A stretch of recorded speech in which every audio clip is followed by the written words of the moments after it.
You already know what happens tonight. The lights go off, the world gets quiet, and your mind gets loud. Suddenly you're analyzing every word you said today, every decision you made, every possible disaster waiting for you tomorrow, all while the clock mocks you with each passing hour of lost sleep. This is your nightly ritual, isn't it?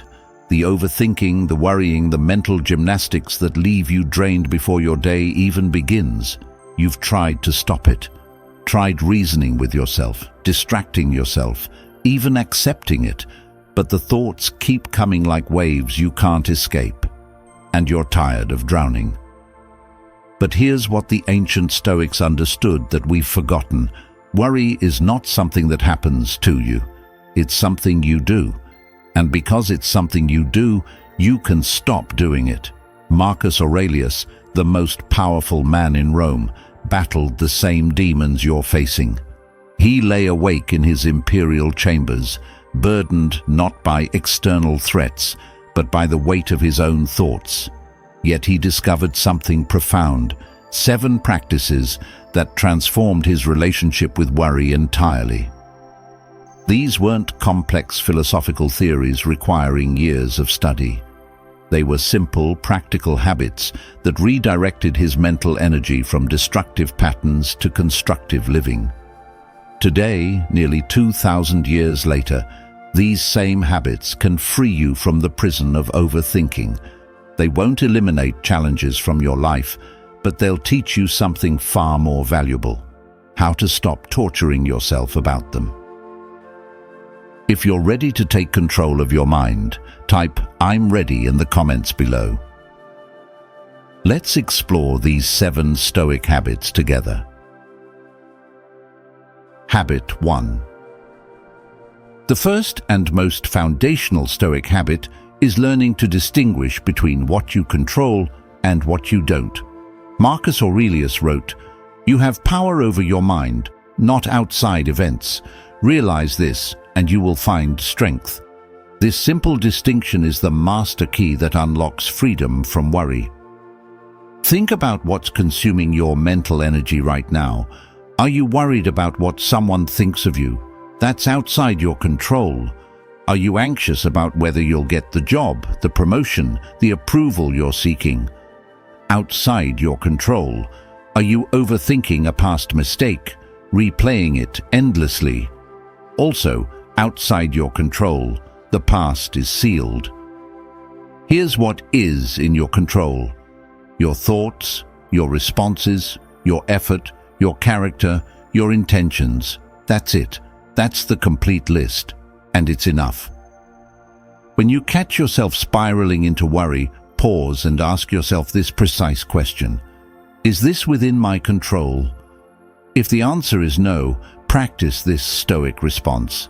This is not mine to carry. Then deliberately redirect your mental energy toward what you can influence: your preparation, your attitude, your next action. Let me give you a real scenario. You have a presentation tomorrow and you're catastrophizing about all the ways it could go wrong.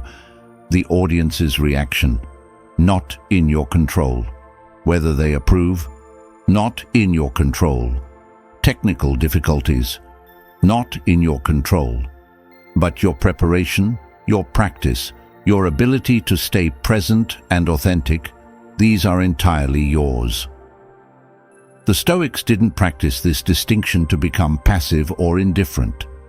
They practiced it to become effective. When you stop wasting energy on what you cannot change, you suddenly have tremendous power to focus on what you can. Your worry doesn't disappear because life becomes easier.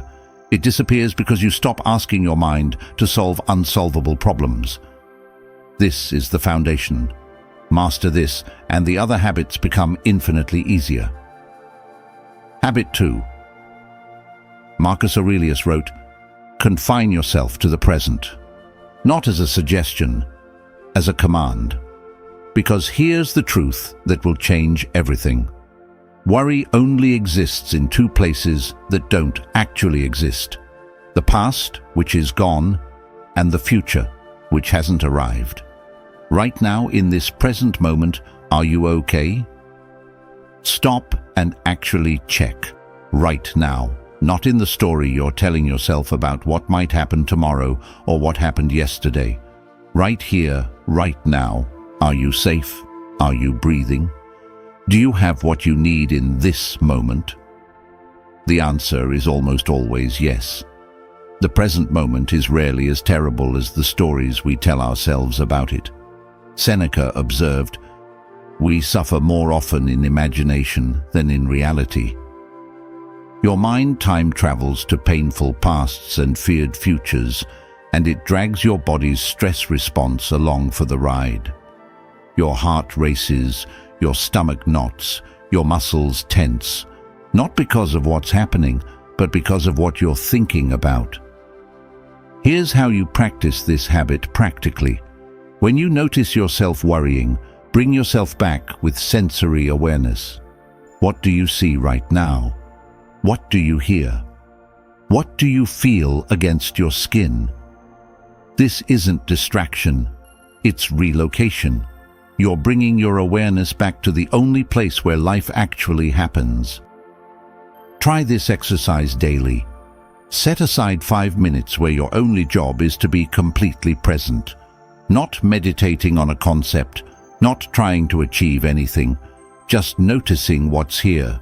The weight of your body in the chair, the rhythm of your breath, the sounds in your environment. This trains your mind to recognize that the present moment is your home and everything else is a story.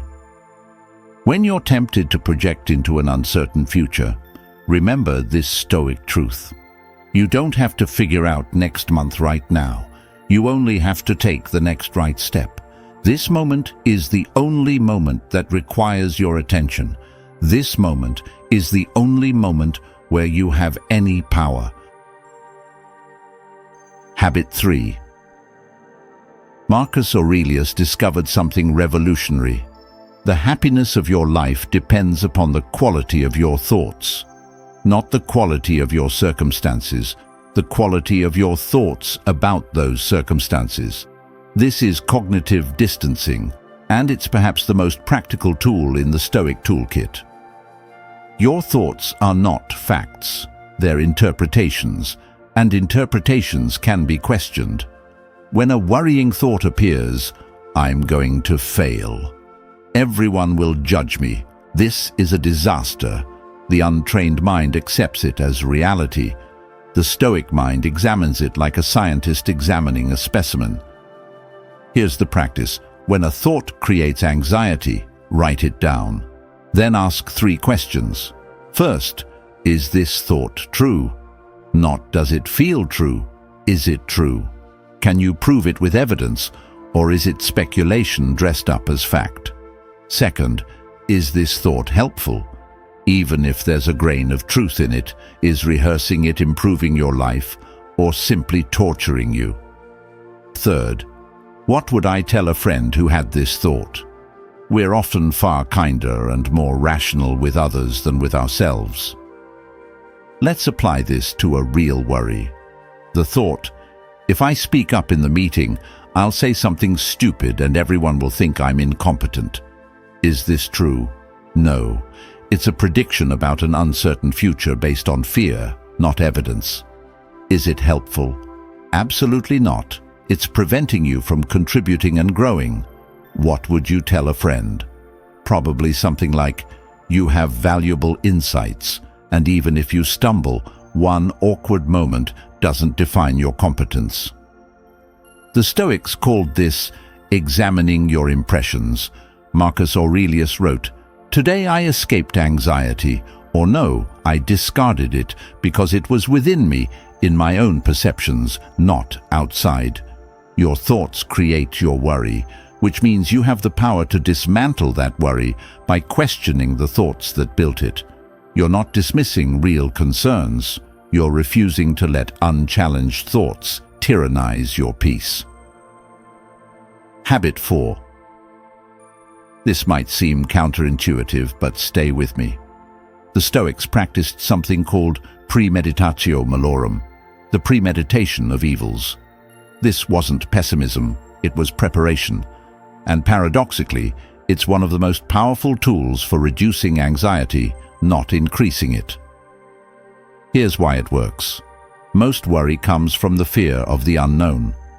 Your mind conjures vague, shapeless disasters and then recoils in horror from shadows it created. But when you deliberately imagine the worst-case scenario in concrete detail, two things happen. The monster loses its power, and you discover you could handle it.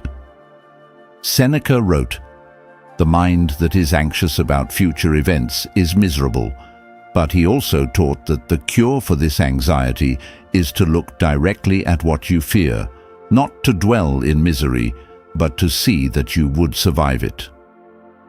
Try this practice. Take whatever you're worrying about and ask, what's the absolute worst that could happen? Then go deeper. If that worst case came true, what would you do? How would you cope? What resources would you draw on? Who would help you? Map out a realistic response. Here's an example. You're anxious about a job interview. Worst case? You don't get the job. Okay, then what? You'd be disappointed, sure, but you'd apply elsewhere. You'd learn from the experience. You'd continue with your current situation while seeking other opportunities. You'd survive. The catastrophe your mind painted, the one where your entire future crumbles, suddenly becomes a manageable setback. This practice doesn't make you paranoid. It makes you resilient. When you've mentally rehearsed difficulty, it loses its power to ambush you. You've already looked it in the eye and discovered you're stronger than it is. The Stoics weren't trying to manifest negativity. They were inoculating themselves against the shock of misfortune. When you're not surprised by difficulty, you can face it with clarity rather than panic. And most of the time, you'll discover that what actually happens is far less severe than what you imagined. Habit 5. The Stoics understood something modern comfort seekers have forgotten. You can't build resilience by avoiding difficulty. Marcus Aurelius, despite his wealth and power, deliberately practiced voluntary discomfort. He slept on a hard couch. He fasted. He exposed himself to cold, not because he enjoyed suffering, but because he was training his mind to handle it. When you constantly avoid discomfort, every minor difficulty feels catastrophic. Your window of tolerance shrinks. A delayed flight becomes a crisis. A critical email feels like the end of the world. But when you deliberately choose small discomforts, you expand your capacity to handle big ones. You prove to yourself that discomfort won't destroy you. This habit directly combats overthinking because overthinking is often an attempt to avoid potential discomfort. You replay conversations obsessively to avoid the discomfort of uncertainty. You catastrophize to avoid the discomfort of being blindsided. But when you've proven you can handle discomfort, you stop needing these mental gymnastics. Here's how to practice this practically. Start small. Take a cold shower. Wake up 30 minutes earlier than necessary. Have a difficult conversation you've been avoiding. Sit with boredom instead of immediately reaching for your phone. Exercise past the point of comfort. Fast from something you depend on for comfort. The goal isn't masochism, it's anti-fragility. Every time you voluntarily embrace discomfort, you send your nervous system a message. We can handle this. Your confidence grows not from positive affirmations, but from evidence. You've done hard things. You can do hard things. The Stoics called this training. Epictetus said, "Difficulties show us who we are, but more importantly, deliberately chosen difficulties show us who we can become." When real adversity arrives, and it will, you won't spiral into panic because you've already practiced being uncomfortable. You've rehearsed resilience. Stop seeking a life without discomfort. Start building a self that can handle anything. That's where true peace lives, not in perfect circumstances, but in unshakable character. Habit 6. Marcus Aurelius practiced a powerful mental exercise he called the view from above. When problems overwhelmed him, he would imagine zooming out, seeing himself from above, then his city, then his empire, then the entire earth, then the cosmos. This radical perspective shift transformed mountains back into molehills. Your problems feel enormous because you're standing too close to them. They fill your entire field of vision. But when you zoom out, you see them in proper proportion.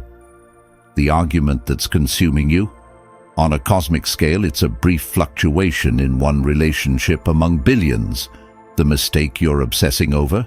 In 5 years, will it matter? In 10? In 100? This isn't about diminishing genuine problems. It's about seeing them accurately. When you're trapped in worry, your perspective collapses. The present moment feels eternal. This job, this relationship, this situation feels like your entire world. But it isn't. It's one chapter in a much longer story, one moment in a vast timeline. Practice this habit when worry grips you. Close your eyes and imagine rising above yourself. See yourself sitting there, concerned about this problem. Rise higher. See your building, your neighborhood, your city. See the millions of other people in their own lives, dealing with their own concerns. Rise higher still. See your country, your continent, the earth, spinning in space. See the billions of years that came before you and the billions that will come after. From this view, your problem doesn't disappear, but it becomes proportional. You gain what the Stoics called cosmic perspective. Your challenges remain real, but they no longer consume your entire reality. You remember that you're part of something much larger, and that this moment, as intense as it feels, is temporary. This practice doesn't make you detached or uncaring. It makes you clear-headed.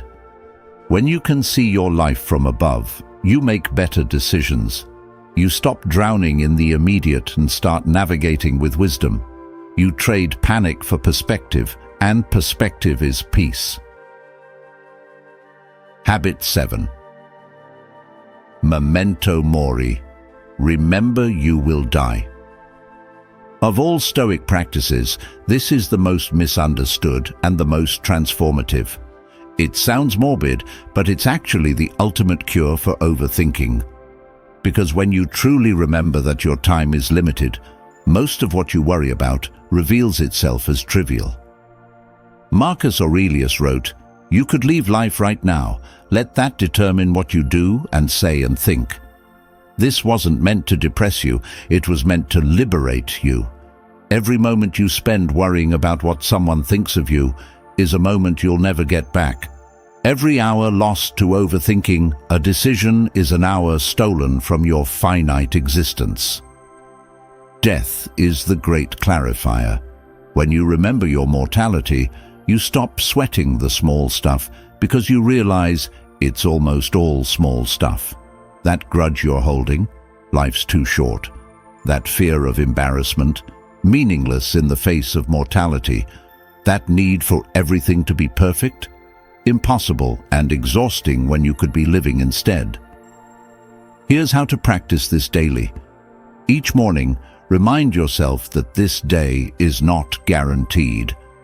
This could be your last sunrise, your last conversation, your last chance to tell someone you love them, not to create anxiety, but to create urgency about what matters.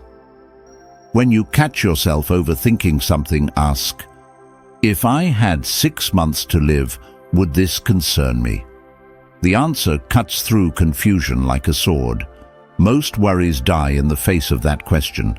What remains is what's truly important: your relationships, your character, your contribution, your presence.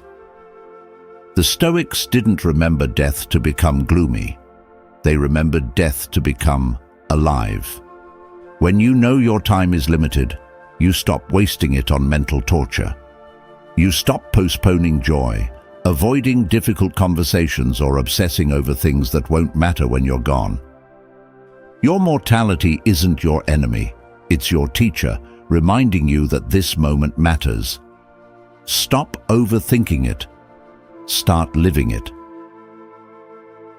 Imagine waking up tomorrow and the noise in your head has quieted. Not because your circumstances have changed, but because you've changed your relationship with them. You still face challenges, but you're no longer drowning in imaginary ones. This is the transformation that awaits you on the other side of these 7 habits. You'll notice it first in small moments. You receive a critical email, and instead of spiraling for hours, you read it, assess what's in your control, and respond calmly. You face an uncertain situation, and instead of catastrophizing, you stay present with what's actually happening. Someone's opinion of you starts to bother you, and you catch yourself. Then let it go because you remember what actually matters. Your mind becomes a tool you use rather than a tyrant you serve. You sleep better because you're not replaying the past or rehearsing the future. You make decisions faster because you've trained yourself to distinguish between real concerns and phantom fears. You engage more fully in conversations because you're not simultaneously running worst-case simulations in the background. The people around you notice something different. You're calmer, more present, less reactive. You've stopped volunteering for suffering that hasn't been assigned to you. You've discovered what the Stoics knew, that peace isn't found in perfect circumstances, but in a disciplined mind. This doesn't mean you'll never worry again. You're human, but worry will no longer be your default state. It'll be a visitor, not a resident, and when it comes, you'll have 7 powerful practices to escort it out. The life you want, the serene, purposeful, present life, isn't on the other side of solving all your problems. It's on the other side of changing how you relate to them, and that transformation starts the moment you decide to practice these habits. The moment you decide is now. You don't have to master all 7 habits today. You just have to start with one. Pick the habit that resonated most deeply. Maybe it's the dichotomy of control, maybe it's present moment awareness, and practice it for the next week. Just one. Give it your full attention. The Stoics believed that philosophy wasn't something you studied, it was something you lived. These aren't intellectual exercises to admire from a distance. They're daily practices that reshape your mind through repetition. Marcus Aurelius didn't write his meditations to publish them.